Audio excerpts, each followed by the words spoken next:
Yo le aprecio mucho a la maestra Nadia Robles Soto, directora de Coordinación de Programas Nacionales de CONADIC y directora del Observatorio Mexicano de Salud Mental y el Consumo de Drogas, que me haya aceptado esta llamada esta tarde. Y discúlpeme de ayer, doctora, perdóneme, pero como estábamos estrenando. No, lo entendemos perfecto. Joaquín, un gusto estar aquí con tu auditorio. Gracias, doctora, muchas gracias por eso. A ver, doctora Robles Soto, ¿se consume en México fentanilo o no?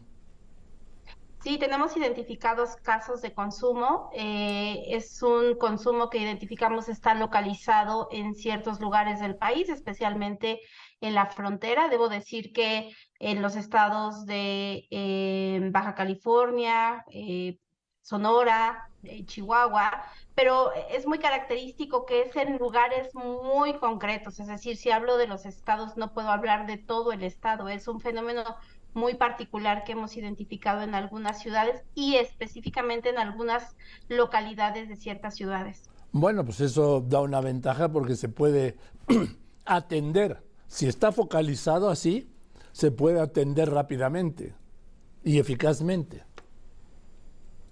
Así es, se ha encontrado que particularmente la población que ya estaba consumiendo heroína, particularmente en ciertas zonas de Tijuana, de Mexicali, de Ciudad Juárez y también de San Luis Río Colorado, ha migrado al consumo también de fentanilo porque la sustancia pudiera tener alguna mezcla con fentanilo, ¿no? La heroína particularmente, y en algunos casos la metanfetamina.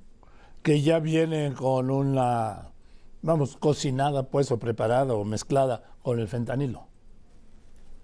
Así es. Y de hecho, desde el Observatorio Mexicano de Salud Mental y Consumo de Drogas hacemos un monitoreo muy específico de las personas que consumen, que acuden a tratamiento, pues también de intoxicaciones agudas, también de defunciones. Y la realidad es que este fenómeno lo encontramos localizado muy específicamente en ciertas zonas, que es un tema que nos preocupa, por supuesto, desde la Secretaría de Salud, pero sin duda también podemos afirmar que no es un tema que esté ocurriendo en todo el país. Eso me parece importante decirlo al auditorio para no generar falsas alarmas de una situación que está ocurriendo, pero que está focalizada en ciertos lugares. Bien, yo lo he señalado que yo lo había ubicado, localizado en algunas comunidades o ciudades de la franja norte del país.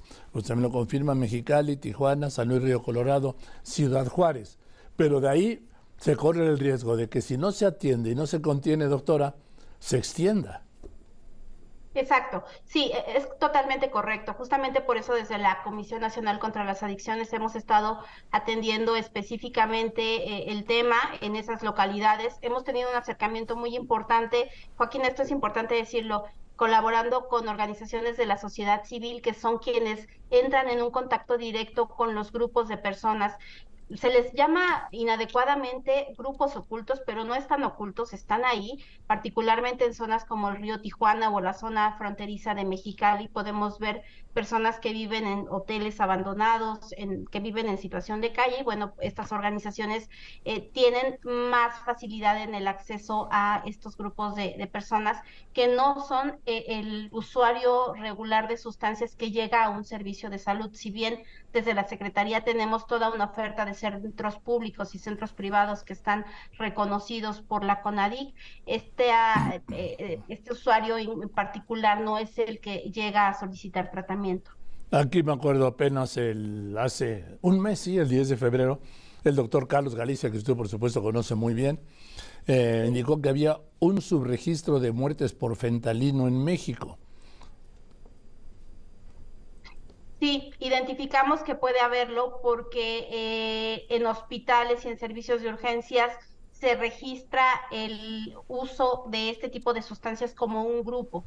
Entonces, el médico generalmente que registra la defunción no registra en los sistemas existentes como una muerte por fentanilo, sino por opioides. Entonces, nosotros hacemos un monitoreo de esos casos, pero esas defunciones o esas intoxicaciones no están ligadas específicamente a la sustancia, y es por eso que puede haber un subregistro efectivamente, pero no es que no exista la información, sino que esa información está agrupada con otros opioides como la oxicodona, la heroína. Entonces, como quiera, sí está disponible la información cuando existe una intoxicación aguda o una defunción. ¿Por qué, doctora Nadia Robles Soto, por qué mata el fentanilo? perdón, ¿por qué mata el fentanilo? Fue la Sí, pregunta. sí, eso le pregunto, ¿por qué mata el fentanilo? Porque es un opioide que tiene un alto potencial adictivo, pero especialmente pertenece al grupo de sustancias que son depresores del sistema nervioso central. Lo primero que va a hacer el fentanilo, aparte de generar un estado de euforia, de aparente relajación, es que va a entrar en los centros cerebrales que se encargan de los procesos del cuerpo más básicos y vitales como la respiración, el ritmo cardíaco. Una persona que presenta una sobredosis o una intoxicación aguda, lo que va a experimentar es la incapacidad de respirar, una disminución en su ritmo cardíaco y eso evidentemente la puede llevar a la muerte. Es lo más común que ocurre en el caso de una intoxicación aguda. En Estados Unidos se habla entre 70,000 y 90,000 muertes al año por el consumo del fentanilo. Así es. Sabemos que en Estados Unidos tienen una situación que tiene ya cerca de 3 décadas ocurriendo, que es un fenómeno que ha ido creciendo, que se ha dado en distintas olas. La primera relacionada con la sobremedicación por opioides. La segunda sabemos que tiene que ver con el consumo de heroína y en esta tercera ola las defunciones asociadas principalmente con los fentanilos, que es la mejor manera de llamarlos porque son sustancias que ya están elaboradas en un contexto ilícito, no son medicamentos necesariamente desviados de un uso médico. Y sabemos que pues este problema de hace ya décadas está agudizándose en ese lugar del hemisferio, que bueno, vamos, me permito insistir que si bien sabemos y tenemos mucha claridad y de hecho establecemos mecanismos de cooperación con Estados Unidos, con los servicios de salud de Estados Unidos para conocer sus prácticas, para intercambiar, para tener también y compartir las prácticas que nosotros tenemos en el ámbito de la reducción de la demanda, sabemos que para ellos está representando una lucha muy importante al día de hoy.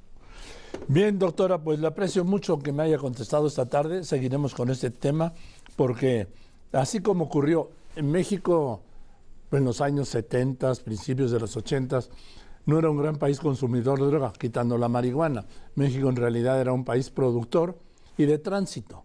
Cuando cambian los cárteles, los grandes cárteles colombianos, las condiciones a los cárteles mexicanos de pagarles con droga en lugar de pagarles con dinero, con el compromiso, con la prohibición, mejor dicho, no con la prohibición de que esa droga con la que le pagaban a los cárteles mexicanos la usaran en México y no la exportaran a Estados Unidos, empezaron a crear un mercado de consumo de cocaína, por ejemplo, que no existía.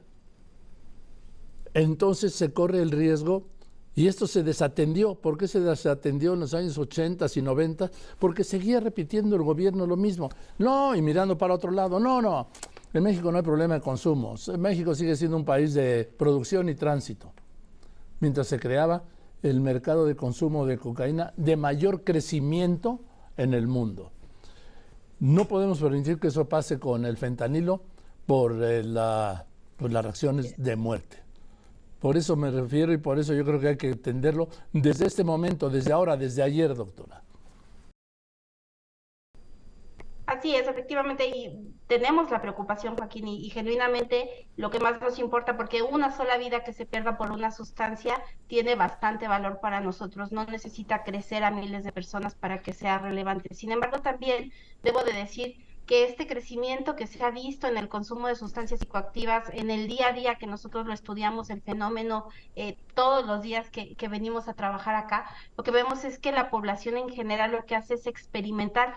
Eso significa, sí, por supuesto, un riesgo, especialmente para las personas jóvenes, pero el mexicano en promedio no desarrolla un problema relacionado con el consumo en sí mismo, es decir, no va a desarrollar dependencia, no va a desarrollar un problema más complejo. Ese es el patrón en general que tiene las personas que llegan a experimentar. Sin embargo, es cierto y hay que decirle a la población que lo mejor es que si no se consumen sustancias, no se consuman, y parte del trabajo que hacemos en la Estrategia Nacional de Prevención de Adicciones es justamente orientado a eso, a que si las personas no consumen, pues que no consuman, los invitamos a que no consuman, pero si están experimentando que no avancen, porque realmente el estado de avance donde ya hay una dependencia es cuando es lo que genera generalmente que se complique la situación de salud de las personas. Así es, gracias doctora y seguiremos hablando, ¿le parece? Claro que sí, hasta luego, que esté muy bien. Que esté muy bien, es la doctora, la maestra Nadia Robles Soto, directora de coordinación del Programa Nacional del CONADIC, o sea, de la Secretaría de Salud, y directora del Observatorio Mexicano de Salud Mental y Adicciones. Quiero decirle que la doctora, le voy a decir, porque no es nueva ni es una improvisada, como usted lo comprobó al escucharla, ¿sí? Es licenciada en Psicología por la UNAM, es maestra en Psicología, con campo de conocimiento en salud y subcampo en adicciones por la UNAM. Tiene un diplomado de divulgación de la ciencia por la UNAM, otro en adicciones por la Universidad Juárez de Durango y un diplomado en prevención del comportamiento adictivo por la UNAM. O sea, es una especialista.